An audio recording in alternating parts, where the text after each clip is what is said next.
Master ने पहले दिन ही ब्लैक बोर्ड पे लिखा हिंदी। हिंदी के बगल में एक बिंदी लगाई।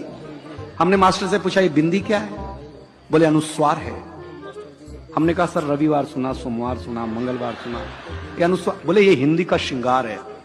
हम घर आए तो हमारी चाची ने बड़ा सा अनुस्वार लगा रखा था। हमने चाची से पूछा ये क्या है? चाची ने बोला बेटा ये चाचा है।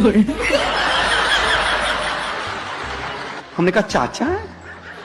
हम कंफर्म करने के लिए भाभी के पास गए। हमने कहा भाभी ये कौन है? बोले बाबू ये भैया हैं। मैडम हमारा माथा खराब हो गया।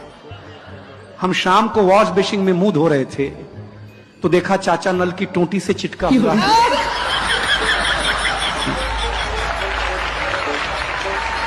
वॉश बेसिन के आईने पे चिटका हुआ है। चाचा को जब मैं कमोड पे चिटका हुआ पाया भाई साहब, मैं सच बताता हूं